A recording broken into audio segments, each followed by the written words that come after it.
পাঠিয়েছিলাম আমি কৃষক আমার সমস্যা দূরীকরণের জন্য।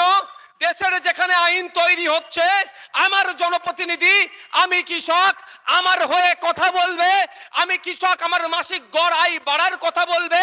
তার উপর তার পরিপ্রেক্ষিতে কি দেখলাম, কৃষকদের বিরুদ্ধে যখন এই শুভেন্দু অধিকারীর জুমলাবাজের সরকার, এই দিলীপ ঘোষদের বিভাজনের সরকার যখন তার কৃষকদের বিরুদ্ধে বিল পাস করলো, বিলের বিরোধিতা তো দূরের কথা, তার বকলমে সাপোর্ট করলো এই কি নাম তার ভুলে যাচ্ছি, কল্যাণ ব্যানার্জি মহাশয়। পাঠালাম কৃষকের ভোটে, যে কৃষক এই হাতের এটা নয়, hello hello hello hello hello, পাঠালাম কৃষকদের ভোটে, কৃষকদের সমস্যা সমাধানের জন্য কৃষকরা ভোট দিয়ে পার্লামেন্টে পাঠালো। আর কি দেখলাম, কৃষকদের বিরুদ্ধে যখন বিল পাস হয়েছিল, এই কৃষি বিলের জন্য আমরা আন্দোলন করছিলাম, এই তৃণমূল এই কল্যাণ বাবুরা তখন কৃষকদের পক্ষ নেয়নি, বরঞ্চ বিজেপিকে সুবিধা করে দেওয়ার জন্য কৃষকরা যখন সারা ভারতবর্ষে বন্ধ ডেকেছিল, বিজেপি সরকারের বিপক্ষে ডাক দিয়ে ভারত বন্ধ যখন ডেকেছিল, ইন্ডিয়ান সেকুলার ফ্রন্ট এই ঈশানগরের কৃষকদের জন্য, এই শ্রীরামপুরের কৃষকদের জন্য, পশ্চিমবাংলার কৃষকদের জন্য, ভারতবর্ষের কৃষকদের স্বার্থে যখন বন্ধকে সংহতি জানিয়ে যখন পশ্চিম বাংলাতে বন্ধ করার জন্য রাস্তায় নেমেছিল, এই কল্যাণ বাবুর দলের লোকেরা তখন কৃষকদের উপর আক্রমণ করেছিল, আইএসএফ এর উপর আক্রমণ করেছিল। লড়াইটা ছিল আমাদের, আন্দোলনটা ছিল আমাদের শুভেন্দু অধিকারীদের বিজেপি সরকারের বিরুদ্ধে। কিন্তু মমতা ব্যানার্জির সরকার, এই কল্যাণ বাবুরা ওই দিনকে বন্ধকে সফল হতে দিল না কেন? ভাবতে হবে, ভাবতে হবে আমাদেরকে।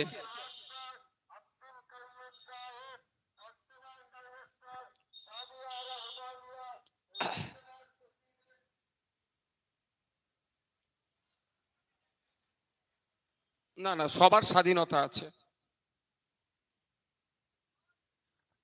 তো আমাদের লাভ তো দূরের কথা, আমার বিরোধিতা করেছে। তাই এই কৃষ্ণনগরীর মানুষজনদের বলবো, কৃষ্ণনগরীর কৃষকদেরকে বলবো, আপনারা উঠুন, জাগ্রত হন, আপনার ভোটটা ভাগাভাগি করবেন না, এই বিজেমূলের পক্ষে দেবেন না, আপনার মূল্যবান ভোট খাম চিহ্নে দিয়ে আমাদের শাহরিয়ার ভাইকে, আমাদের শাহরিয়ার ভাইদেরকে পার্লামেন্টে পাঠান। কৃষকদের হয়ে কথা বলবে, শ্রমজীবী মানুষের হয়ে কথা বলবে, অত্যাচারিত মানুষের হয়ে কথা বলবে, নিপীড়িত মানুষের হয়ে কথা বলবে। আপনারা দিতে পারছেন না, এগুলো বলে দেওয়া হলো, তো এখানে স্টেজে আছে, সবটা পড়িয়ে দিতে পারছো না?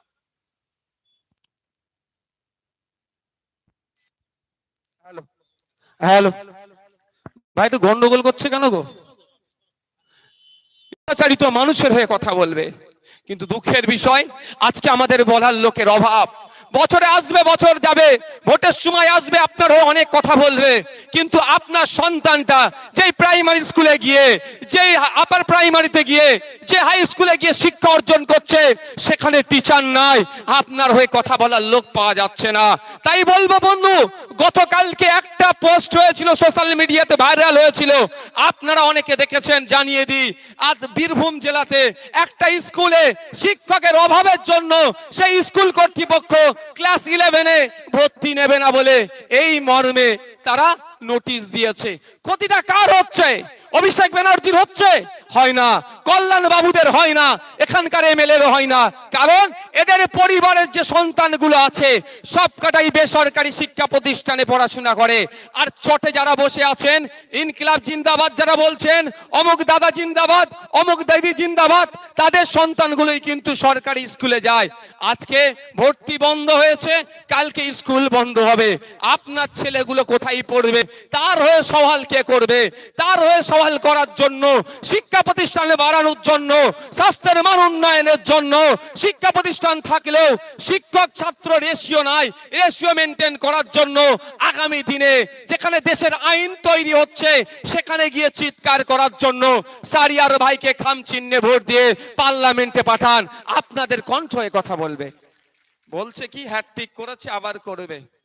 কিন্তু অপদার্থটাকে পাঠিয়ে লাভটা কি হচ্ছে আমাদের? আমাদের কটা কথা বলেছে অপদার্থটা পার্লামেন্টে গিয়ে? খোঁজ নিয়ে বলুন। উনি পার্লামেন্ট টিভি হয়, পার্লামেন্টের মধ্যে কোন এমপি কোন বিষয়ে কথা বলছেন সমস্ত ডেটা পার্লামেন্ট টিভির মাধ্যমে পাওয়া যায়। ওনাকে বলুন, তার দলের নেতৃত্বদেরকে বলুন, এখানে যারা আছেন তাদেরকে বলুন যে কল্যাণ বাবু 3 বারের এমপি, পার্লামেন্টে শ্রীরামপুর লোকসভা কেন্দ্রের মানুষের কথা, এই জগৎবল্লভপুর বিধানসভার মানুষের কথা, শ্রীরামপুরের মানুষের কথা, আপনার জাঙ্গিপাড়ার মানুষের কথা, ফুরফুরা শরীফের মানুষের কথা, কটা কথা পার্লামেন্টে বলেছে তার ভিডিও দেখাতে বলুন, দেখবেন পাবেন না। কিন্তু অপদার্থটা গিয়ে উপরাষ্ট্রপতিকে গিয়ে মিমিক্রি করছে, সেটা কিন্তু দেখা যাবে। এই অপদার্থের কাজ নয়। আপনাদেরকে জানতে হবে একটা এমপির কাজ কি। সর্বপ্রথম এমপির কাজটা আপনাদেরকে জানতে হবে। একটা এমপির সর্বপ্রথম কাজ হচ্ছে এই নির্বাচনী ক্ষেত্রের মানুষের কি অভাব অভিযোগ আছে সেগুলোকে নোটিশ করা। যেমন অভাব অভিযোগের জন্য বলতে পারি, এখানকার স্বাস্থ্য কেন্দ্রের মান তলানিতে চলে গিয়েছে। এখান থেকে হেভি ট্রিটমেন্ট নিতে হলে কলকাতায় ছুটে যেতে হয়। এখানকার স্বাস্থ্য কেন্দ্রের মান উন্নয়ন করতে হবে, এটা পার্লামেন্টে বলা। এখানকার যোগাযোগ ব্যবস্থা ঠিক মতো নয়, সেই যোগাযোগ ব্যবস্থা উন্নতকরণের জন্য পার্লামেন্টে বলতে হবে। ফুরফুরা শরীফকে রেলের মানচিত্রে দেওয়ার জন্য 3টে রুট হলো, কিন্তু সেই রুটে কেন ট্রেন চলছে না বা সেই রুট তৈরি হচ্ছে না কেন? একজন এমপি হিসাবে সেটা পার্লামেন্টে গিয়ে আওয়াজ তোলা দরকার, সে করছে না। শ্রীরামপুর লোকসভার কৃষকরা মাস গেলে 7,000-এর নিচে কেন ইনকাম করছে? এই কৃষকদের মাসিক গড়াই বেড়ে যাতে 15,000-এর ঊর্ধ্বে ওঠে, তার আওয়াজ তুলতে হবে। সে কথা এই অপদার্থ গিয়ে পার্লামেন্টে বলছে না। সেখানে গিয়ে চাটুকারিতা করার জন্য কে কখনো পার্লামেন্টের মধ্যে, কখনো পার্লামেন্টের বাইরে খিচমেরি ফটো করছে। সময় বুঝিয়ে দেবে, এখানকার কৃষকরা বুঝিয়ে দেবে, এখানকার সাধারণ মানুষ বুঝিয়ে দেবে। এবার পার্লামেন্টের মধ্যে আর যে ফটো তুলতে হবে না, পার্লামেন্টের বাইরে বসে থাকবে।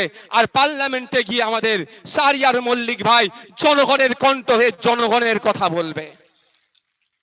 আপনারা একটু ভাবুন, কৃষক বন্ধুরা, এখানে তো অনেক কৃষক বন্ধুরা আছেন, ডে লেবার আছেন। আজকে আমাদের শ্রম চুরি হচ্ছে, আমাদেরকে বেশি খাটতে হচ্ছে, আমরা আমাদের ন্যূনতম মজুরি পাচ্ছি না। এই ন্যূনতম মজুরির যাতে 850 উপরে হয়, 750 উপরে হয়, সেই আওয়াজটা তুলতে হবে। কিন্তু অপদার্থগুলোকে যাদেরকে পার্লামেন্টে পাঠালাম, সে বরঞ্চ শ্রম চুরি করার জন্য এই কৃষকদের বিরুদ্ধে বা শ্রমজীবী মানুষের বিরুদ্ধে যে বিলগুলো আসছে বকলমে তাদেরকে সহযোগিতা করছে। এরা ভয় দেখিয়ে সিএ এর নামে ভোট লুট করছে। পার্লামেন্ট থেকে যখন সিএ এর পক্ষে বিল পাস হলো, তখন এদেরকে কোনো কথা বলতে দেখতে পাওয়া যায়নি। তাই আজকে সময় এসেছে মানুষ ঐক্যবদ্ধ হন, মানুষ জাগ্রত হন। মানুষে যারা বিভাজনের চেষ্টা করছে, যেমন বিজেপি, তাদেরকে পরাস্ত করতে হবে। ঠিক একই ভাবে বিজেপিকে যারা যোগ্য সাথ দিয়ে বাংলায় রেখে দেওয়ার চেষ্টা করছে, তাদেরকে একই ভাবে পরাস্ত করতে হবে। বন্ধুগণ যারা উপস্থিত আছেন, আপনারা বলুন, তৃণমূল কংগ্রেস এই লোকসভা নির্বাচনে এমন একটা ইস্যুর কথা বলুন যে ইস্যুটাকে সামনে রেখে ভোট চাইবে। শুধুমাত্র বিজেপি এসে যাবে এই ভয় দেখানো ছাড়া অন্য কোনো ইস্যু এদের কাছে নাই ভোট চাওয়ার জন্য। ভুল বলছি নাকি ভাই? মহল্লাতে গিয়ে একটাই কথা, বিজেপি এসে যাবে। আরে 2019 সালে এই বিজেপি এসে যাবে, ভয় দেখিয়ে রাজ্যতে বিজেপিকে ডেকে নিয়ে এসেছিল এই তৃণমূল। 2021 সালে একই ভাবে বাইনারির পলিটিক্স তৈরি করে বিজেপি তৃণমূলের বাইনারি করে বিজেপি নাকি ক্ষমতায় এসে যাবে এই বলে 77টা এমএলএ তৈরি করে আপনার ঘরের কাছে, আপনার পাড়ার মধ্যে হাজির করে দিয়েছে। এখনো যদি সজাগ না হয়, এখনো যদি সচেতন না হন, এই বিজেমূলকে হারাতে হবে। এই বিজেপি তৃণমূলকে হারাবার জন্য এখনো যদি জাগ্রত না হন, তাহলে আগামী দিনে এই 2024 পার করলে দেখবেন আপনার বেডরুমে বিজেপিকে ঢুকিয়ে দেবে। তাই এখনো ঘরের বাইরে আছে। আরে বন্ধুগণ, আপনাদের বলবো, আমি আস্তে আস্তে বিজেপির 2টো মিটিং দেখছিলাম, 2টো মিটিং হচ্ছিল বিজেপির। খারাপ ভাবে নেবেন না, আমি কোন দলকে ছোট করছি না। বিজেপির অবস্থা এতই খারাপ, সেখানে 30 থেকে 40টার বেশি দু জায়গায় লোক দেখতে পেলাম না। আপনাদেরকে ভয় দেখাবে তৃণমূল, আপনাদের ভোটটা নেবে বলে রাতের অন্ধকারে আমার তৃণমূলের বন্ধুরাই বিজেপির ফ্ল্যাগ লাগিয়ে আপনাদেরকে ভয় দেখাতে পারে। সেই ভয় পাবেন না, আপনারা জাগ্রত হন, আপনারা প্রস্তুত নেন। যে সরকার 2014 সালের আগে বলেছিল সবকা সাথ সবকা বিকাশ, কিন্তু দিনের শেষে দেখছি আদানি আম্বানিদের সাথ দিচ্ছে আর গুজরাটের বিকাশ করছে। বাংলার 100 দিনের শ্রমজীবী মানুষের টাকা আটকে রেখেছে এই অপদার্থ বিজেপি সরকার। তাই 100 দিনের কাজ করে যারা টাকা পাচ্ছে না তার বিরোধিতা করব। তবে 100 দিনের টাকা আটকেছে বলে তৃণমূলের বন্ধুরা মনে মনে হয়তো এখন আসছে যে ভাইজান আমাদের কথা বলছে, তৃণমূল চুরি করেছে ওই জন্য টাকাটা আটকে আছে। আপনাদের 100 দিনের কাজের আইন কি আপনাদের জানতে হবে। 100 দিনের কাজের আইনটাকে একটু জেনে নিতে হবে। 100 দিনের কাজের আইনে উল্লেখ আছে এই কাজ নিয়ে কোথাও দুর্নীতি হলে কেন্দ্র সরকার সেটা তদন্ত করবে। সেই আইনটাকে কেন্দ্র সরকার বাস্তবায়ন করছে, কিন্তু ওই কাজের আইন আবার উল্লেখ আছে যারা কাজ করেছে 15 দিনের মধ্যে তাদের টাকাটাকে বুঝিয়ে দিতে হবে। এই শুভেন্দু অধিকারীদের, এই সুকান্ত মজুমদারদের অপদার্থ সরকার যারা 100 দিনের কাজে দুর্নীতি করলো তাদেরকে জেলের ভাত না খাইয়ে যারা আমরা 100 দিনের কাজ করলাম আমাদের টাকাটাকে আটকে রেখেছে। তাই আমরা শ্রমজীবী মানুষ এর জবাব সুকান্তদের সরকারকে, দিলীপ ঘোষদের সরকারকে, শুভেন্দু অধিকারীদের সরকারকে জবাব দেবো। বিজেপির বিরুদ্ধে আমরা ভোট করব। আর টাকাটা কেন আটকেছে আপনারা শুনলে অবাক হয়ে যাবেন। পশ্চিম বাংলার কথা বলছি, যেখানে বন্যা হয়ে গিয়েছিল সেখানেও নাকি 100 দিনের কাজ ওই দিনকে করেছে এই মমতা ব্যানার্জি সরকার। ভাবতে পেরেছেন এরা কি লেভেলের দুর্নীতি করেছে? তবে শিক্ষায় দীক্ষায় একটু কম তো এমন দুর্নীতি করেছে ধরা পড়ে যাচ্ছে।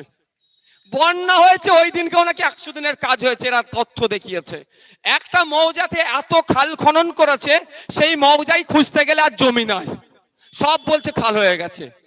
মানে এত দেখিয়েছে, এই লেভেলের দুর্নীতি করেছে। কিন্তু যারা দুর্নীতি করেছে তাদেরকে তো জেলের ভাত খাওয়ানো দরকার বিজেপি সরকারকে, কেন্দ্রের সরকারকে। তা করেনি, গরিব মানুষের টাকাগুলোকে আটকে রেখে নোংরা রাজনীতি করছে।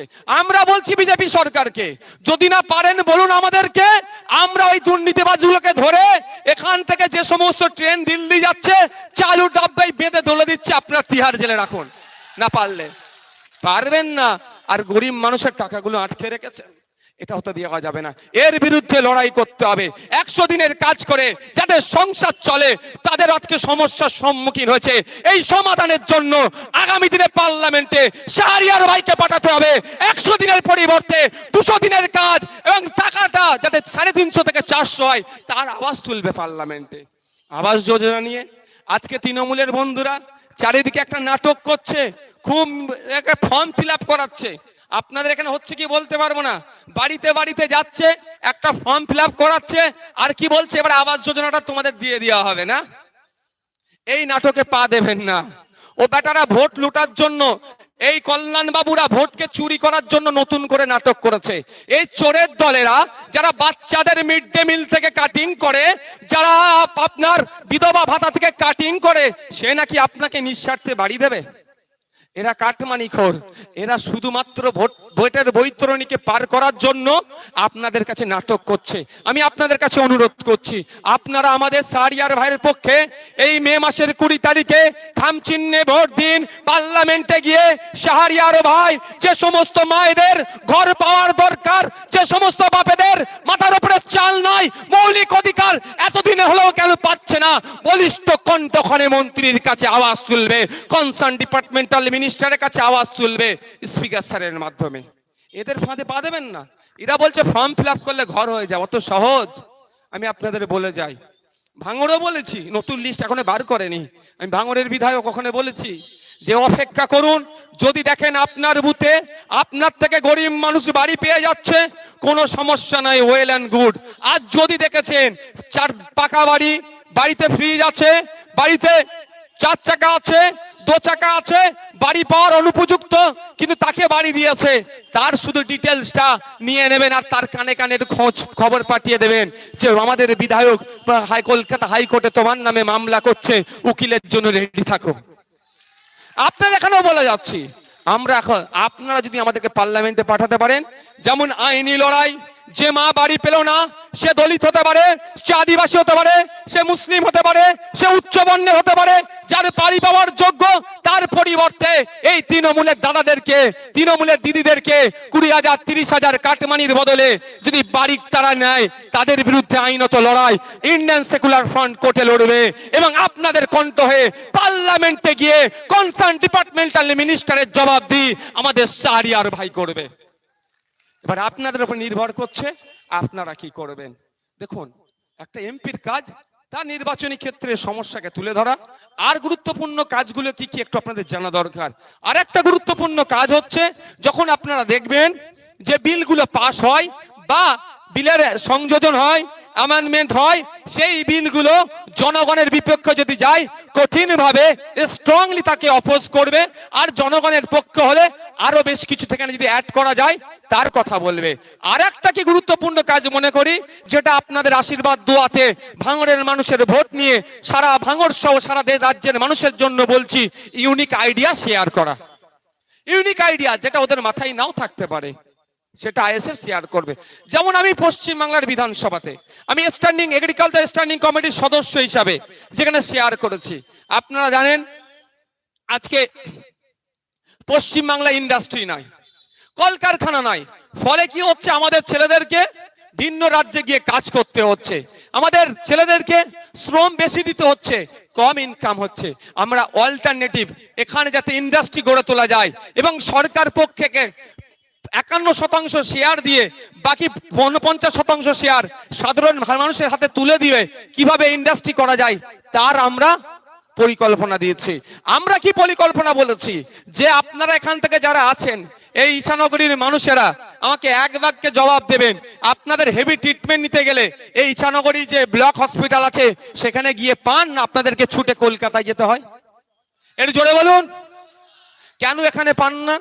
এখানে সেই পরিকাঠামোর অভাব, এখানে পরিকাঠামো গড়ে তুলতে হবে, ব্লকে ব্লকে সুপার স্পেশালিটি টাইপের হসপিটাল গড়ে তুলতে হবে, এই দাবি আমাদের। কিন্তু এক্ষুনি তো গড়ে উঠছে না। কিন্তু কি দেখি, ঈশানগরীর কোনো মা, কোনো বাপ, কোনো দলিত, কোনো আদিবাসী, কোনো হিন্দু, কোনো মুসলমান, কোনো উচ্চবর্ণের মানুষ, যে কে হোক না কেন, কলকাতায় পিজিতে যখন যায়, এসএসকেএমে যায়, নীলরতনে যায়, মেডিকেলে যায়, চিত্তরঞ্জনে যায়, সেখানে গিয়ে বেড পায় না, বেড না পেয়ে হন্যে হয়ে ঘুরতে হয়। কিন্তু দেখবেন, আমার তো সন্দেহ হয়, এই যে দালালগুলো ওখানে ছাড়া আছে, জানেন তো আপনারা, কিছু দালাল আছে, সেই দালালরা 20,000 25,000 30,000 টাকা দিলে নাকি আবার বেড দিয়ে দেয়। এই বেডের টাকা কি মমতা ব্যানার্জির ঘরে যায় নাকি? আমার সন্দেহ হয় হয়তো কালীঘাটে এরও কাঠমানি কালীঘাটে যায়। কারণ মমতা ব্যানার্জি বারবার বলছেন, তার বক্তব্য আমি শুনেছি, তিনি দালাল রোধ নিয়ে খুব চিন্তিত, এই দালালদের রমরমা তিনি খুব চিন্তিত। কিন্তু এই দালালদের রমরমাটাকে তো বন্ধ করতে হবে ভাই, শুধু তো মুখে বলে দিলে হবে না।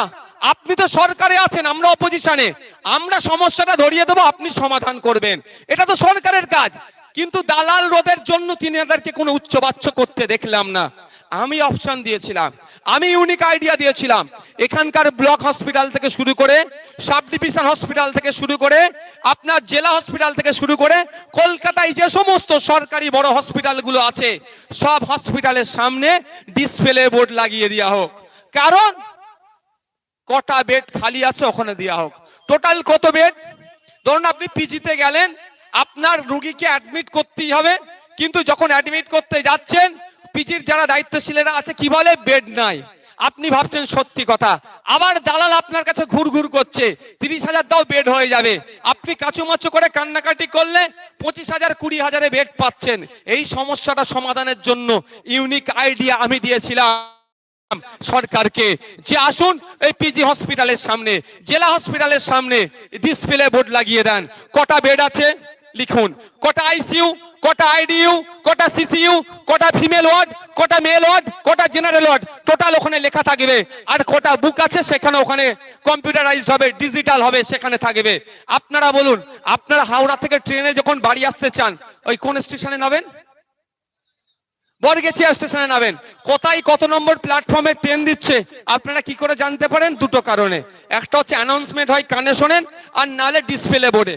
ডিসপ্লে বোর্ডে দেখা দেওয়া থাকে যে আমতা লোকালে আসেন তো নাকি, আমতা লোকাল 18 নম্বরে কি 19 নম্বরে যাতে দেয়, আপনারা গিয়ে আমতা লোকালে চাপেন, এসে বরগেছিয়া স্টেশনে নেমে গেলেন। তো আপনাদের বলছি, যদি ওই ডিসপ্লে বোর্ডে লেখা থাকে সিসিইউ বেড 50টা 45টা ভর্তি আছে আর 5টা তাহলে খালি আছে, কোন দালাল মমতা ব্যানার্জির ছাড়া লোক, কোন ওই কল্যাণ ব্যানার্জিদের হয়তো ছাড়া লোক যদি আপনার কাছ থেকে 20,000 টাকা চাই, তাহলে দেবেন তখন?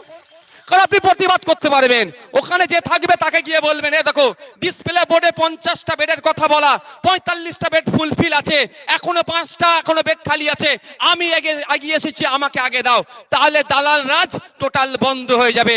এই ইউনিক আইডিয়া আমরা যেমন রাজ্য সরকারকে দিচ্ছি, এই ইউনিক আইডিয়া আমাদের মাধ্যমে শাহরিয়ার ভাইয়ের মাধ্যমে দেশের সরকারকে দিতে চাই। দেশের সরকার সেটা নিয়ে জনগণের স্বার্থে ব্যবহার করবে।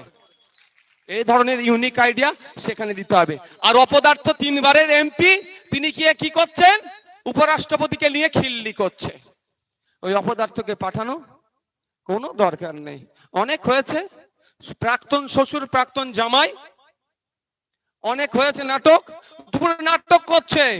আপনাদের বলে রাখি, যদি কেউ মনে করেন এই তৃণমূলের দুর্নীতির হাত থেকে বাঁচা দরকার, এই তৃণমূলের অত্যাচারের হাত থেকে, এই তৃণমূলের কাটমানির হাত থেকে, এই তৃণমূলের বিধবা ভাতা থেকে কাটিং করার হাত থেকে, আপনারা শুনলে অবাক হবেন। আপনাদের অনেকে জানা আছে বা জানা নাই, বাপ বেঁচে আছে, মাকে বিধবা দেখিয়ে তৃণমূলের কিছু বন্ধু বিধবা ভাতা তুলে খাচ্ছে মায়ের নামে। পঞ্চায়েতগুলোতে গিয়ে খুঁজে নিলে পাবেন, বিধবা ভাতার লিস্ট বার করবেন, ওখানে মিলিয়ে দেখে নেবেন যে কারা কারা বিধবা ভাতা পাচ্ছে। দেখবেন অমুক নেতার বাপ বেঁচে আছে, তার মায়ের নামে বিধবা ভাতা উঠছে, কিন্তু গরিব যে বিধবা মা আমার, সে ভাতা পাচ্ছে না। তাহলে এরা এই নোংরা জায়গায় পৌঁছে গিয়েছে, এদেরকে জবাব দেওয়ার সময় এসেছে। সমব্যথী প্রকল্প বলে একটা প্রকল্প আছে আমাদের রাজ্যে। গরিব মানুষের কেউ পরিবারের মারা গেলে শেষকৃত্যের জন্য, দাফন কাফনের জন্য, দাহ করার জন্য 2,000 টাকা সরকারের পক্ষ থেকে আসে। এই তৃণমূলের বন্ধুরা, এই কল্যাণ ব্যানার্জির দলের লোকেরা ওখান থেকেও 500 টাকা কাটিং করে। আমি তথ্য আছে বলেই বলছি, আপনাদের বলে রাখি, এই রেকর্ডিং হচ্ছে, এখানে ইলেকশন কমিশনের লোক বসে আছে। আমি যদি একটা শব্দ ভুল বলি, অভিষেক ব্যানার্জি রেডি আছে পেনের খোঁচায় আমাকে জেল খাটাবে বলে। মমতা ব্যানার্জি রেডি আছে ব্যাটাকে জব্দ করে দেবে আমাকে। বুঝতে পেরেছেন? আমি একটা শব্দ ভুল বলছি না, কারো গায়ে লাগতে পারে, আমার সাথে চ্যালেঞ্জে আসুক, আমি ধরে ধরে দেখিয়ে দেবো কোথায় কোথায় হয়েছে। আমার নামে মামলা হোক, আমি দেখিয়ে দেবো। আমি বলছি, আমি দায়িত্ব নিচ্ছি। তাহলে এদের হাত থেকে সমাজ ব্যবস্থাকে মুক্ত করতে হবে না ভাই? হবে না, হবে না। আমাদের পাড়ায় যিনি বার্ধক্যে উপনীত হয়েছে, সে বার্ধক্য ভাতাটা পাচ্ছে না, যার পাওয়া দরকার পাচ্ছে না। নেতার বাবা বার্ধক্য উপনীত হয়েছে, নেতার পাকা বাড়ি থাকার পরেও নেতার যে অযোগ্য, পাওয়ার যোগ্য নয়, সে বার্ধক্য ভাতাটা পেয়ে যাচ্ছে। আমাদের লড়াইটা ঠিক উল্টো, যার পাওয়ার দরকার সে পাচ্ছে না, তাকে কিভাবে পাইয়ে দেওয়া যায় সেটা আমাদের লড়াই। তাই বন্ধুগণ যারা উপস্থিত হয়েছেন, আপনাদের বলবো যে আপনারা এদিক ওদিকে না, কারো কথাই, কারো ভয়ে এদিক ওদিকে ভোট দেওয়ার দরকার নাই। আর যে কথা বলছিলাম, আমার অনেক বন্ধুরা ভাবছেন এই তৃণমূলের অন্যায়ের হাত থেকে, এই তৃণমূলের অত্যাচারের হাত থেকে বড় ফুলকে ভোট দেব। তারা কিন্তু দিবা স্বপ্ন দেখছেন, তারা জেগে স্বপ্ন দেখছেন মমতা ব্যানার্জির বিরুদ্ধে ভোট দেবেন শুভেন্দু অধিকারীকে, আর মমতা ব্যানার্জি সেই শুভেন্দু অধিকারীকে ডেকে বিধানসভায় চা তুলে দিচ্ছে খাওয়ার জন্য। দিনের শেষে বিজেমূল, এদেরকে কিচ্ছু লাভ হবে না। আপনারা যদি আপনাদের সাথে যে অন্যায় হয়েছে, আপনাদের সাথে যে অত্যাচার হয়েছে, তার যদি এই গণতান্ত্রিক প্রক্রিয়াতে বদলে নিতে চান, চলে যান ভাঙড়ে। ভাঙড়ের যিনি মুকুটবিহীন বাদশা বলে দাবি করত, আরাবুল ইসলাম যে জেলের ভাত খাচ্ছে, আইএসএফ এর পেনের খোঁচাতে খাচ্ছে। আগামী দিনে শওকাত মোল্লাও খাবে, সেটা দেখতে থাকুন, সময় কথা বলবে। ন্যাশনাল হিউম্যান রাইটস কমিশন যাকে নটোরিয়াস ক্রিমিনাল বলেছে, তাকেও জেলের ভাত খাওয়াবো। তো যদি মনে করেন আপনারা এই যে তৃণমূলের হাত থেকে বাঁচার জন্য জোড়া ফুলকে ভোট, বড় ফুলকে ভোট দেবেন, তাহলে আপনারা দিনে স্বপ্ন দেখছেন, জেগে স্বপ্ন দেখছেন। এ বিজেমূল, এ একে অপরের পরিপূরক। আর কেউ যদি মনে করেন বিজেপিকে আটকাতে হবে, বিজেপিকে আটকানোর জন্য তৃণমূলকে ভোট দেব, সেও কিন্তু দিনের বেলা জেগে স্বপ্ন দেখছেন। আমি আপনাদের বলবো, এরা একে অপরের পরিপূরক। কিছু মিস কল দিয়া এমপি পদপ্রার্থী এদের আছে, ভোটে জিতলে তারা কোন দিকে যাবে এরা ঠিক জানে না। আপনি বলতে পারেন বাকি দলগুলো কি কি?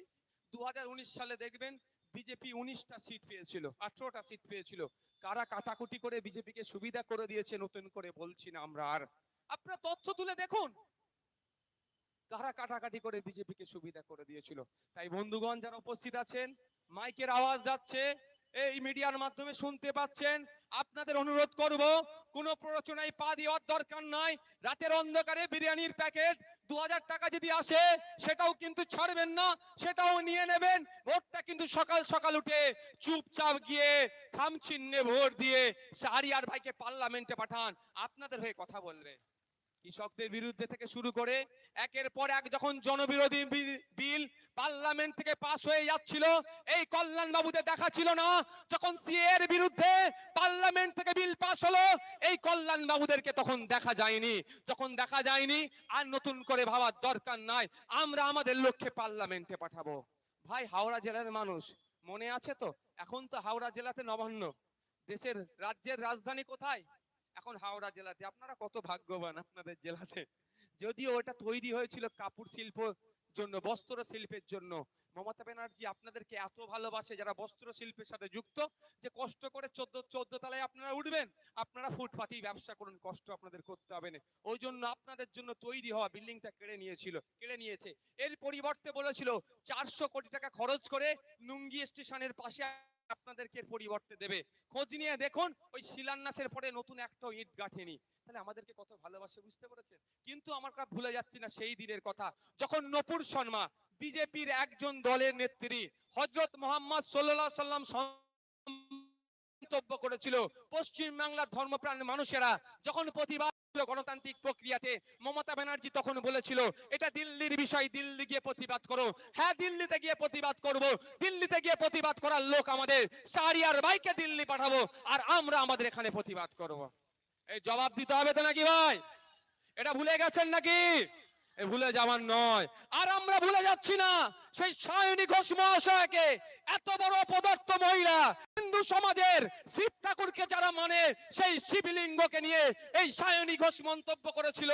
কিছু হলেই দলের পক্ষ থেকে মুখপত্ররা বলে এটার সাথে দলের সহমত কি সহমত নয় সেটা বলে, কিন্তু সায়নী ঘোষ এতদিন হয়ে গেল শিবলিঙ্গকে নিয়ে বাজে মন্তব্য করেছে, তার বিষয়ে দলের পক্ষ থেকে কিন্তু কোনো ক্লিয়ারিফিকেশন আসেনি। অর্থাৎ তাহলে দলও কিন্তু শিবলিঙ্গ সম্পর্কে যে বাজে মন্তব্য করেছে, অশ্লীল মন্তব্য করেছে, এক প্রকার তাহলে তা নীরব থেকে সমর্থন করছে। তাহলে আমরা ধর্মপ্রাণ মানুষ হযরত মুহাম্মদ সাল্লাল্লাহু আলাইহি সাল্লামকে যখন বাজে মন্তব্য করেছে, যেমন আমরা বিরোধিতা করব, বিজেপির বিরুদ্ধে যেমন ভোট দেব, ঠিক একই ভাবে তৃণমূলের নেত্রী শিবলিঙ্গকে নিয়ে বাজে মন্তব্য করেছে, আমরা একই ভাবে এই সায়নী ঘোষ, এই মমতা ব্যানার্জিদের বিরুদ্ধে ভোট করব। কি আওয়াজটা কম হলো কেন? গায়ে লাগছিল নাকি? দুটো কি আমরা প্রতিবাদ জানাবো। আমরা ধর্মপ্রাণ মানুষ, আমরা দেশের গণতান্ত্রিক দেশে আমরা সংবিধান আমাদের রিলিজিয়াস প্র্যাকটিস করার পূর্ণ স্বাধীনতা দিয়েছে। এই প্র্যাকটিস বা রিলিজিয়ানের উপরে যারা আক্রমণ করছে, সে মুসলিম ধর্মের হতে পারে, হিন্দু ধর্মের হতে পারে, যাই হতে পারে, তার বিরোধিতা আমরা স্ট্রংলি করব। তাই বন্ধুগণ ভুলে যাচ্ছি না ওই দিনের কথা। হরিচাঁদ ঠাকুর, গুরুচাঁদ ঠাকুরদের নামকে মমতা ব্যানার্জি যখন খিল্লি করেছিল, সেই দিনের কথা ভুলে যাচ্ছি না। তাই জবাব দেওয়ার সময় এসেছে। একদিকে সাম্প্রদায়িক বিজেপি এই ভোটের জন্য, ক্ষমতায় টিকে থাকার জন্য মানুষে মানুষে বিভেদ লাগাচ্ছে, আর একদিকে এই দুর্নীতিগ্রস্ত তৃণমূল ভোটে থাকার জন্য মানুষের মধ্যে ভুল বার্তা ছড়িয়ে মানুষের মধ্যে এরাও বিভেদ লাগাতে কোনো অংশে পিছিয়ে যাচ্ছে না। এই দুটো শক্তিকে নির্মূল করতে হবে গণতান্ত্রিক প্রক্রিয়াতে। এই দুটো শক্তিকে উচ্ছেদ করতে হবে, উচ্ছেদ করে জনগণের জনপ্রতিনিধি করে পার্লামেন্টে পাঠাতে হবে, এবং ওখান থেকে যে নীতিগুলো তৈরি হবে সেই নীতিগুলো জনগণের স্বার্থে যাতে হয়, কোনো কর্পোরেটদের সাথে না হয়, সেই জন্যই কথা বলবে। আপনাদেরকে অনেকে বলতে পারে যে একটা দিয়ে কি করবে, আপনারা শুধু একটা কথাই বলবেন, পশ্চিম বাংলার বিধানসভায় সংযুক্ত মোর্চা তথা আইএসএফ এর একটাই ছুঁচোবাজি গিয়েছে। সেটা শুভেন্দু অধিকারীও বুঝতে পারছে, হাড়ে হাড়ে টের পাচ্ছে শুভেন্দু অধিকারী, আর মমতা ব্যানার্জি আর অভিষেক বাবুর তো ঠিকঠাক ঘুম হচ্ছে না একটা ছুঁচোবাজিতেই। আর দু চারটে যদি আমার সাথে থাকতো, কারণ ব্যাপারটা হচ্ছে আমাকে ইনকলাব, আমাকে জিন্দাবাদ বলবে এখানে। আর বিধানসভা টিভি নাই, আমি কি করছি, ঘুমাচ্ছি কি ওখানে কি বলছি, সেই টিভিটাও নাই। তবে আগামী দিনে হবে। 2026 আসছে, বাংলার মানুষ বুঝতে পারছে যে বাইনারি 2021-এ কি করেছিলাম, কি করলে ভালো হয়। তো বলবো আপনাদের সুযোগ এসেছে, আমরা আমাদের হাতকে শক্ত করি। আমাদের হাত শক্ত মানে শাহরিয়ার ভাইকে পার্লামেন্টে পাঠাই। একদিকে 242টা 542টা থাকবে, আর শাহরিয়ার ভাই একদিকে থাকবে। ওই একাই মানুষের কণ্ঠ হয়ে মানুষের অধিকারটা বুঝে নিতে পারবে, সেখানে লড়াই করতে পারবে। এদের মতো দুর্নীতিগ্রস্ত নয় তো, এদের মতো মিস কল দিয়া এমপি নয় তো। মিস কল দিয়া এমপি কেন বললাম প্রার্থী, আপনাদের বলে রাখি, বারবার একটা কথা তৃণমূলের পক্ষ থেকে আসছে, নাকি আমরা কেন একটা দলকে সুযোগ করে দিচ্ছি। আমি এখানে দাঁড়িয়ে বলছি, তৃণমূলের বন্ধুরাও যদি শুনতে চান এই কথাটা শুনুন, রেকর্ড করুন, মমতা ব্যানার্জির কাছে পাঠান। এখনো তো 4টে ফেজের ইলেকশন না 5টা ফেজের ইলেকশন বাকি আছে না, 5টা ফেজের ইলেকশন এখনো বাকি আছে। আমরা যা প্রার্থী বাকি আছে সব তুলে নেব, শ্রীরামপুর থেকেও প্রার্থী তুলে নেব। মমতা ব্যানার্জিকে একটা লিখিত দিতে হবে, 42টা যে প্রার্থী মমতা ব্যানার্জি দিয়েছে, ভোটে জেতার পরে একটা অন্য দলে যাবে না। এটা লিখিত দিক মমতা ব্যানার্জি, 10 টাকা কি 50 টাকা কি 100 টাকা স্ট্যাম্পে পড়ে, সব প্রার্থী আমরা তুলে নেব। আমরা বরঞ্চ মমতা ব্যানার্জির হয়ে ভোট চাইবো, মমতা ব্যানার্জির হয়ে আমি ক্যাম্পেইন করবো যে সব ভোট তৃণমূলকে দাও। কিন্তু আগে ওটা মমতা ব্যানার্জিকে লিখে দিতে হবে। শর্ত আমার একটাই, পার্টির পক্ষ থেকে একটাই শর্ত থাকবে, যদি একটাও যাবেই মিলিয়ে নেবেন আপনারা, যদি একটাও যায় তাহলে মুখ্যমন্ত্রী তার মন্ত্রিসভা ভেঙে দিয়ে তিনি পদত্যাগ করে নতুন করে বাংলাতে ভোট করার দায়িত্ব নেবে। পারবে? মনে হয় মমতা ব্যানার্জির নিজের পরিবারের প্রতি কনফিডেন্স আছে? আমি পারিবারিক বিষয়ে ব্যক্তিগত আক্রমণে যাব না, আমি আক্রমণ ব্যক্তিগত করি না। কারণ অভিষেক ব্যানার্জি যখন জন্ম নিয়ে অনেক কথা হয়, আমি বিরোধিতা করেছিলাম, এক প্রকার অভিষেক ব্যানার্জির হয়ে কথা বলেছিলাম। আমাদের অভিষেক বাবুর কোথায় জন্ম সেটা আমাদের দেখার বিষয় নয়।